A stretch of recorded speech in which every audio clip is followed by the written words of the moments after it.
Story with Binaca. सुनिए कहानी Binaca की जुबानी। तो लीजिए, हाजिर है राजस्थान की प्रेम कथा झीमा चारनी। गागरूड के गढ़ में दरबार लगा हुआ था। अचलदास खींची गद्दी पर बैठे मनसद का सहारा लिए काव्य का आनंद ले रहे थे। पीछे खड़े दो सेवक उनके सिर पर चंवर ढुला रहे थे।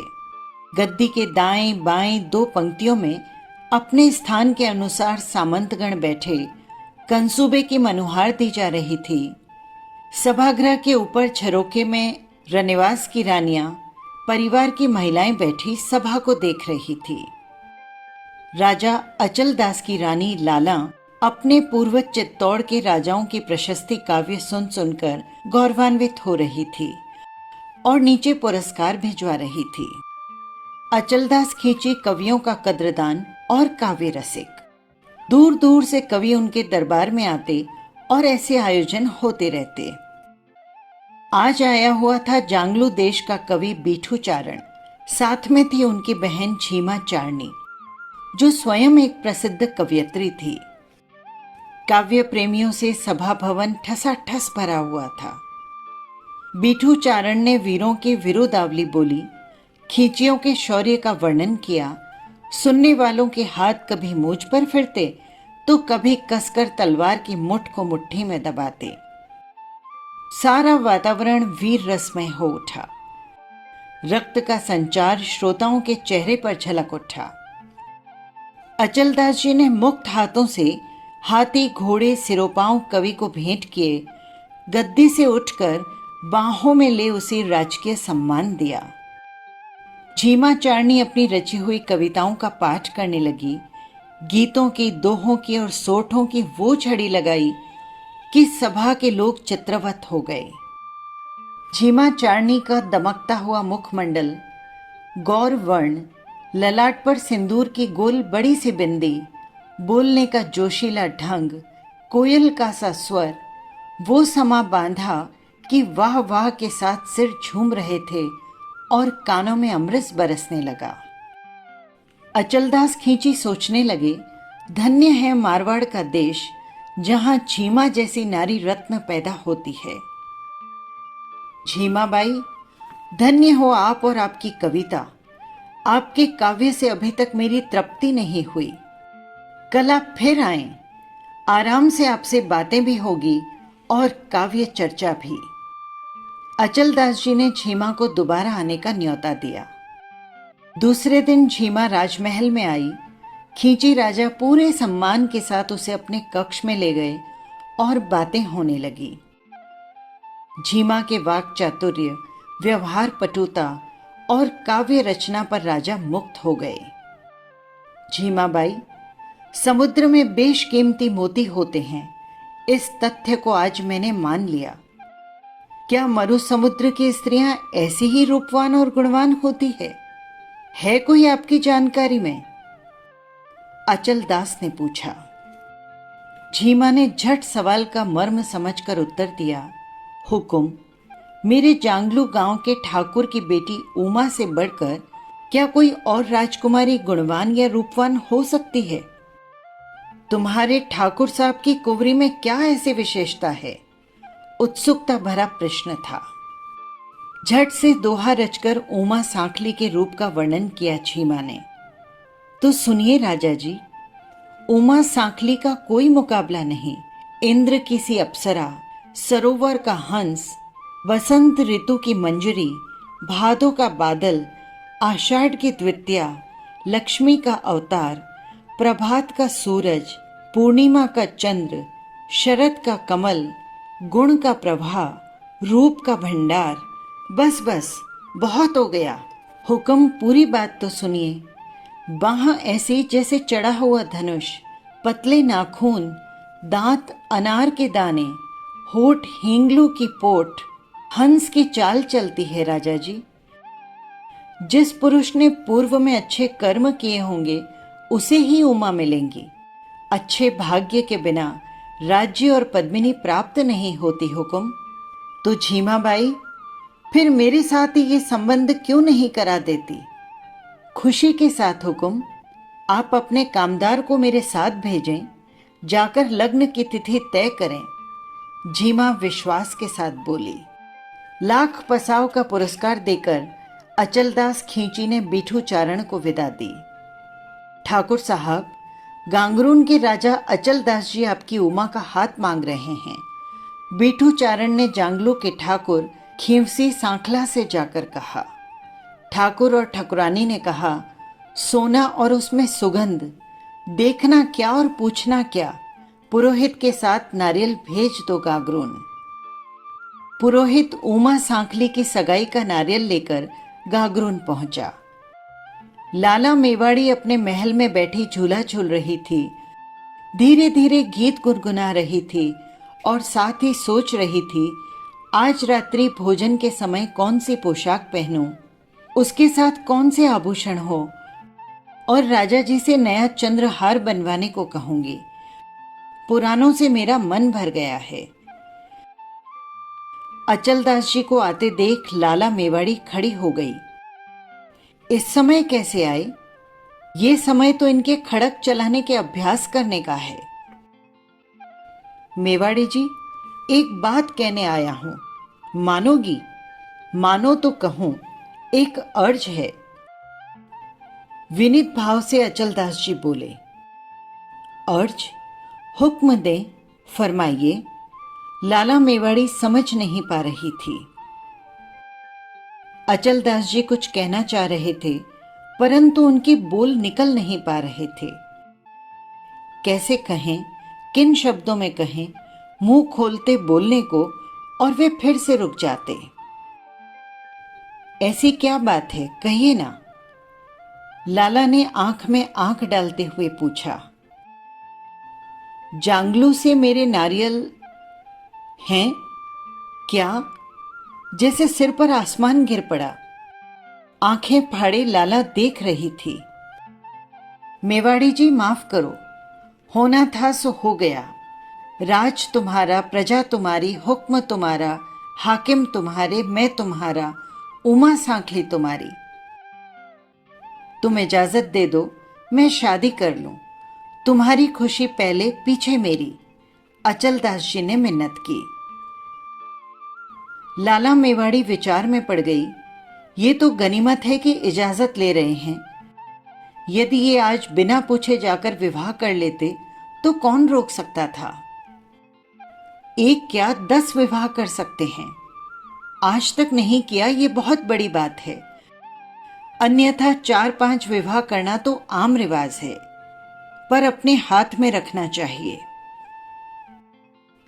रोती हुई बोली, तुम्हारी मर्जी, पर पहले मुझे वचन दो। एक वचन नहीं, 10 वचन लो लाला। अचलदास जी ने हाथ लंबा किया। आप विवाह करो, ससुराल रहो, वापस लौटो, राह चलो, तब तक आप उमा सांखली के। पर जिस दिन आप गागरून में पैर रखोगे, फिर आप मेरे। उमा से नहीं बोलोगे फिर, ये वचन चाहिए। अचलदास जी ने अनमनेपन से लाला के हाथ पर हाथ रख वचन दे दिया। बारात चढ़ने की तैयारियां हो रही थी। लाला को रात में चैन न दिन में। रात भर लगता जैसे अंगारों की सेज पर सो रही हो। जांगलू में रागरंग हो रहे थे। अचलदास उमा पर मुग्ध। झीमा चारनी ने जो वर्णन किया था उससे कम नहीं।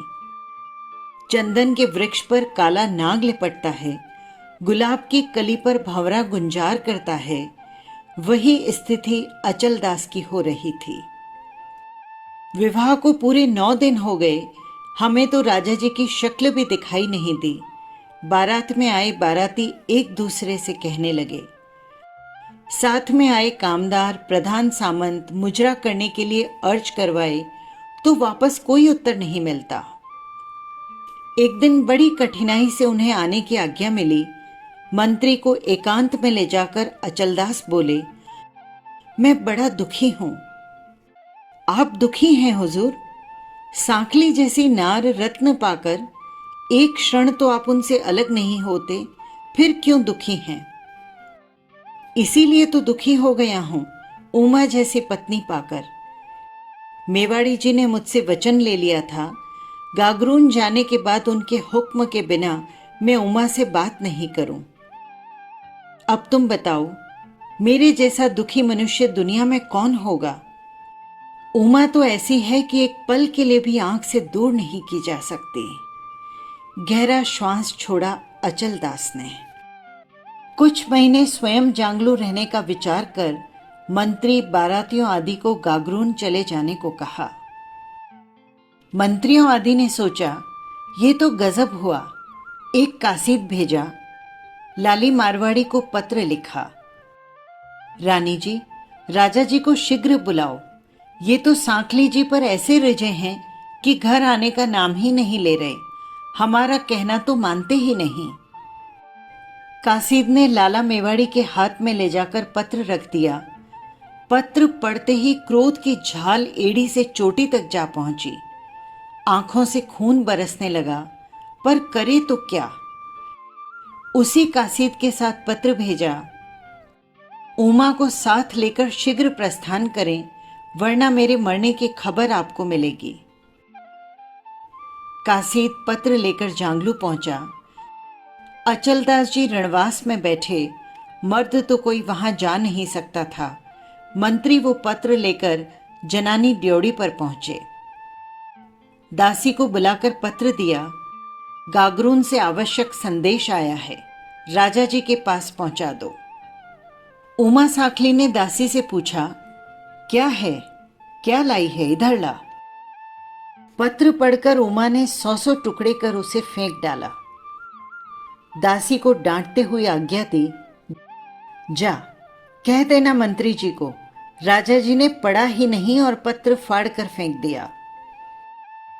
मंत्री, कामदान, हुजूरी, लोग परेशान। अब करे तो क्या करे? हमारी पहुंच तो भीतर हो नहीं सकती। राजा जी से मुलाकात मुमकिन नहीं, पत्र पहुंचता नहीं। राजा जी तो अपने रंग भवन में रंगरेलियों में मस्त है। हम लोग यहां कब तक पड़े रहेंगे? घर छोड़े 6-6 महीने हो गए। फिर कासिद दौड़ाया लाला मेवाड़ी के पास गागरून।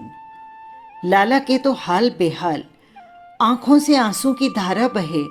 अपने विश्वासी और चतुर मोहताजी को बुलाया।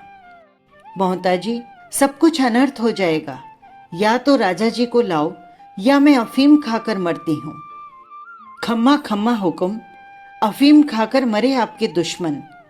लाला जी क्रंदन करती हुई महल से बाहर जाने लगी, नदी में कूद कर मरने को। मोहताजी हाथ पकड़कर भीतर लाए। रानी जी, आप जरा तसल्ली रखो, मैं जाता हूं जांगलू। राजा जी का स्वभाव मैं समझता हूं, समझा बुझाकर ले आऊंगा।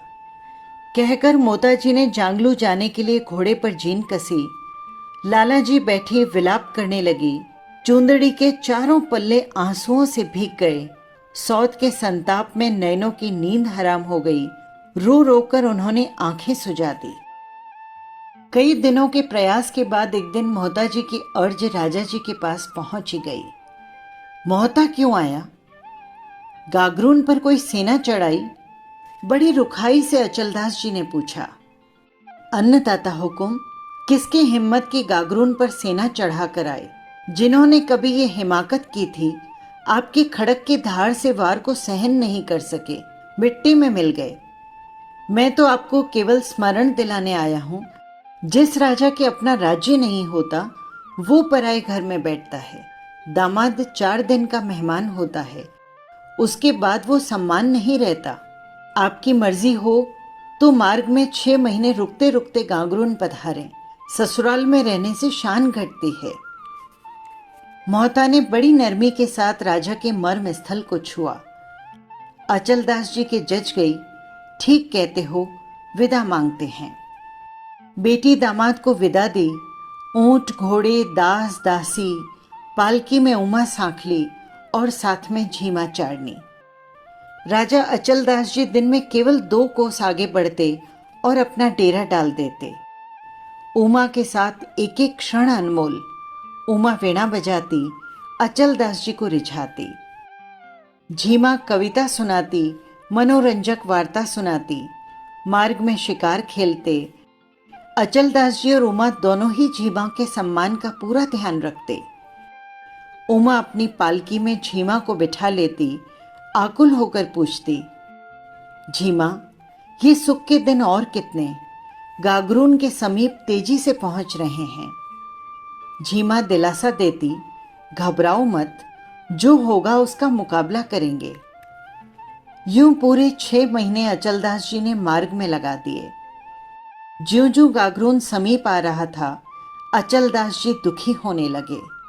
उमा के दिल की धड़कन बढ़ने लगी। एक दिन उमा रो पड़ी। झीमा ढांढस बंधाने लगी, मेरी चतुराई पर भरोसा करो, मैं लाला के महल से राणा जी को निकालकर तेरे महल में पहुंचा दूंगी। मेरी वीणा बजती है तो काला नाग भी फन उठाकर झूमने लगता है। राजा जी तो इंसान हैं। एक दिन गागरून पहुंचना ही था। महलों में वर वधू ने प्रवेश किया। लाला मेवाड़ी तो बाघिन बनकर खड़ी थी।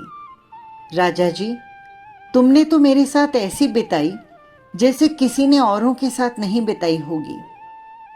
लाला की आंखों से अंगारे झड़ रहे थे।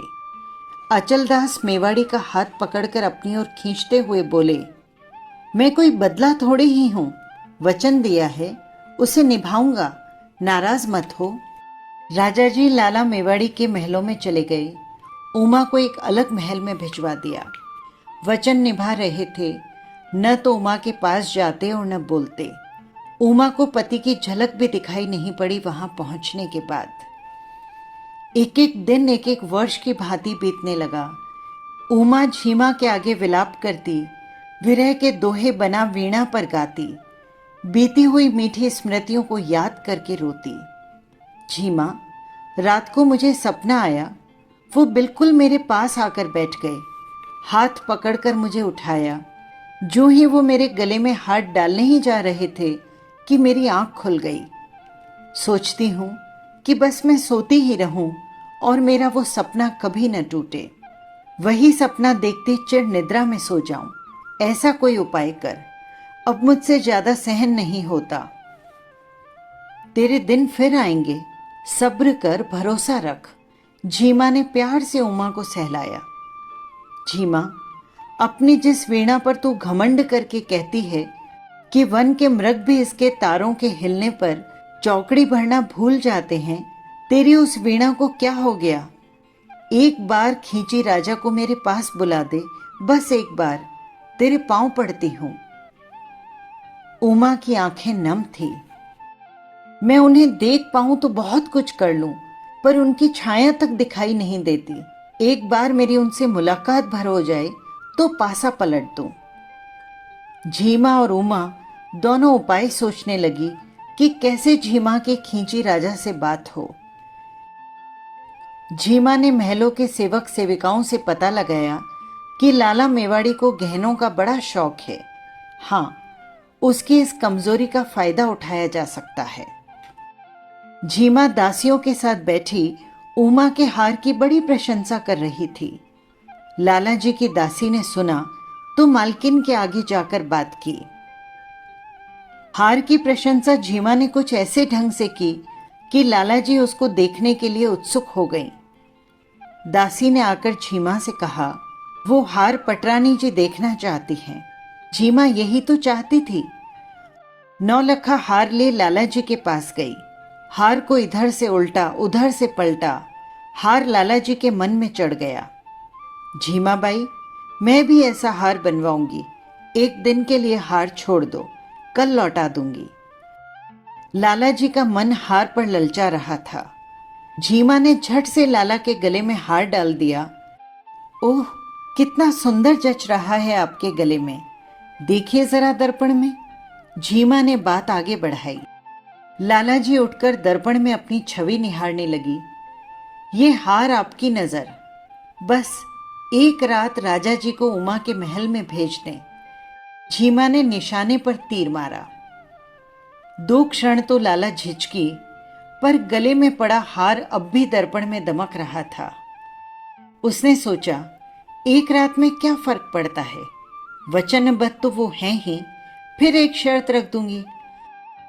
लाला मेवाड़ी ने झीमा से हामी भर ली। झीमा अपने वाक चातुर्य से लाला को विमोहित कर उठ गई।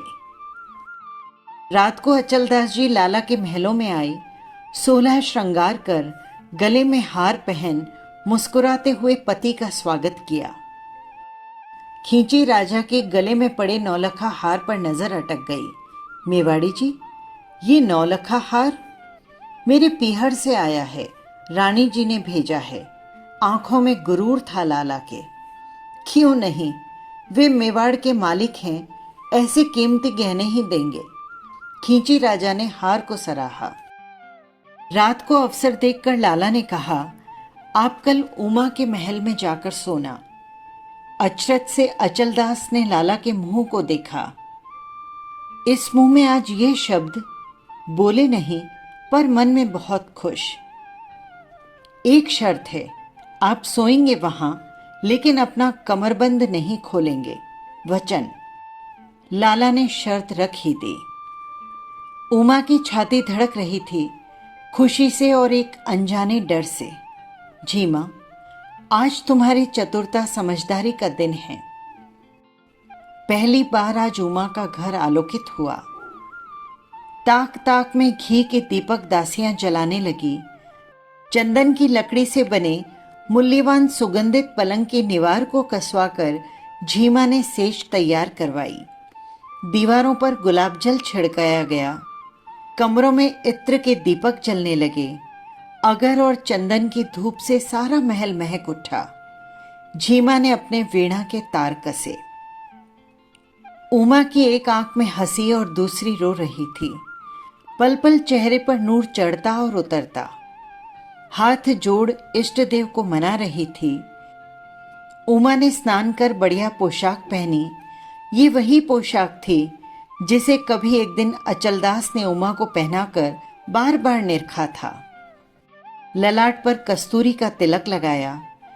बाल बाल में उतने ही मोती पिरोए जितने पिछले महीनों में आंख से आंसू टपकाए थे। रात पड़ी, राजा आए। खम्मा खम्मा शब्दों से स्वागत करती झीमा चारनी उन्हें भीतर लाई। लाखों मनोरथ, इच्छाएं मन में लिए उमा उमंग से मिलने आगे बढ़ी, पर उसके पांव जहां थे वहीं थम गए। न तो वो हिल पाई और न बोल पाई। अचलदास जी ने आंख उठाकर भी उसकी ओर नहीं देखा। सीधे पलंग की ओर बढ़े, तलवार सिरहाने रखी, जूतियां खोली, पलंग पर दूसरी ओर मुंह किया और लेट गए। न अंगरखा उतारा, न कमरबंद खोला। वस्त्रों में कसे कसाए लेटे हुए राजा जी दीवार की ओर ताक रहे थे। उमा कुछ देर तो स्तब्ध खड़ी रही, फिर धीरे धीरे आकर पलंग के किनारे के पास खड़ी हो गई। उनकी नजर उमा की तरफ मुड़ी भी नहीं, दीवार पर ही अड़ी रही। उमा की आंखों से मोती लुढ़क पड़े।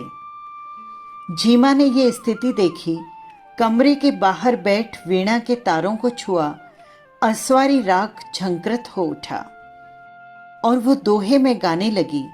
उमा, तू धन्य है, तूने पति को मोल तो ले लिया, पर लंबी मुद्दत के बाद मिलन के इस सुखद रात्रि को ऐसे कैसे बिता रही हो।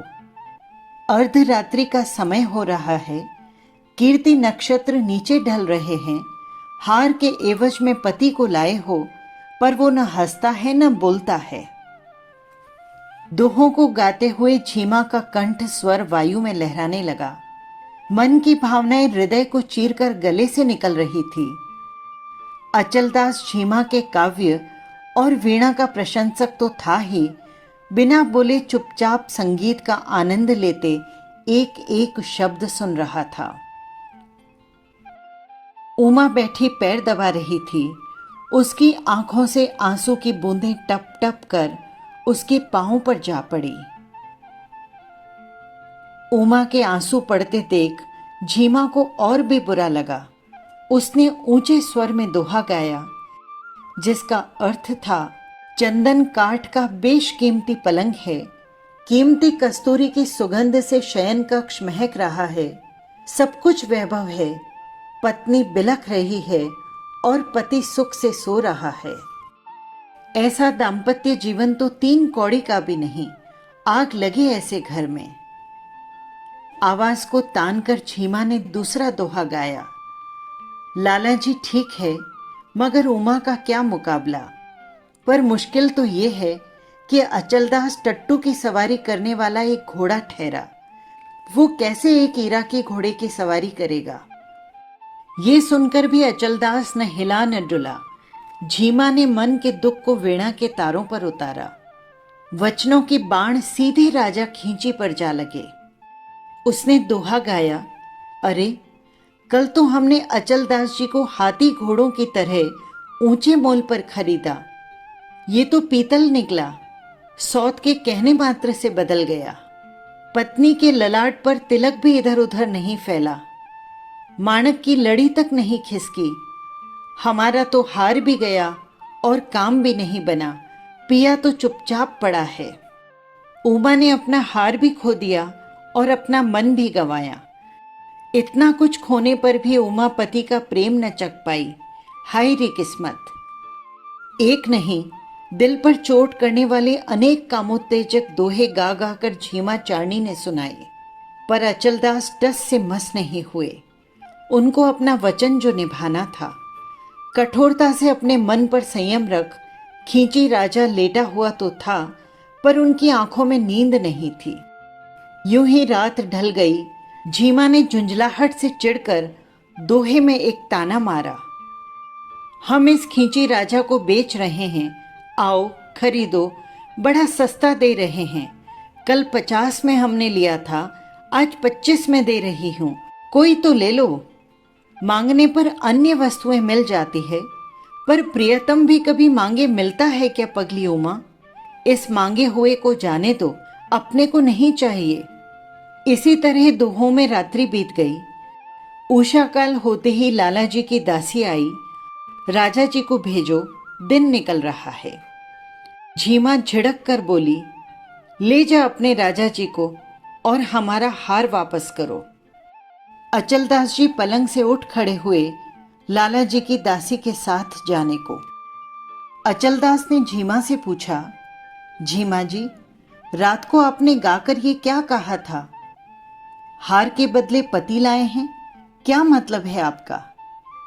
झीमा ने कहा, राजा जी हुकुम, लाला जी ने आपको हमें बेचा था। हमने हार देकर आपको एक रात के लिए खरीदा था। हमारा तो हार भी गया और आप भी चले। मेवाड़ी की ये हिम्मत कि मुझे बेचे। खींची के ललाट पर 3 सल पड़ गए। झीमा ने आग में घी डाला, जी हुजूर, लाला जी के सिवाय आपको और कौन बेच सकता है? उमा ने तो आपको खरीदा है। और मैं झीमा गा गा कर दुनिया को ये किस्सा कह रही हूं। राजा जी के कलेजे में झीमा के बोल चुभ गए। लाला जी को मुझसे भी ज्यादा हार प्यारा है। उमा, कहो तो लाला के महलों में न जाने की कसम खा लूं। अभी तो आप वहां जाएं, लेकिन जब मैं बुलावा भेजूं तब तत्काल आ जाएं। उमा का चेहरा चमक रहा था। अचलदास महलों में बैठे लाला जी के साथ चौपड़ खेल रहे थे। तभी उमा की दासी आई और बोली, हुकुम, बाईसा के महलों में पधारो। अचलदास जी हाथ का पासा फेंक जाने को उठ खड़े हुए। लाला ने अंगरखे का पल्ला पकड़ा और कहा, जाते कहां हो, खेल पूरा करो। तुमने तो मुझे उमा को बेच दिया है, अब क्या? पल्ला छुड़ाते हुए राजा बोले, राणा जी की सौगंध, जो अब मैं तुम्हारे साथ पत्नी की तरह रहूं, क्रोध में लाला मेवाड़ी ने कह दिया। बस यही तो उमा चाहती थी, जो झीमा चारनी की वजह से अपने आप ही हो गया। यही थी राजस्थान की प्रेम कथा। फिर मिलेंगे किसी नई कथा या कहानी के साथ। नमस्कार।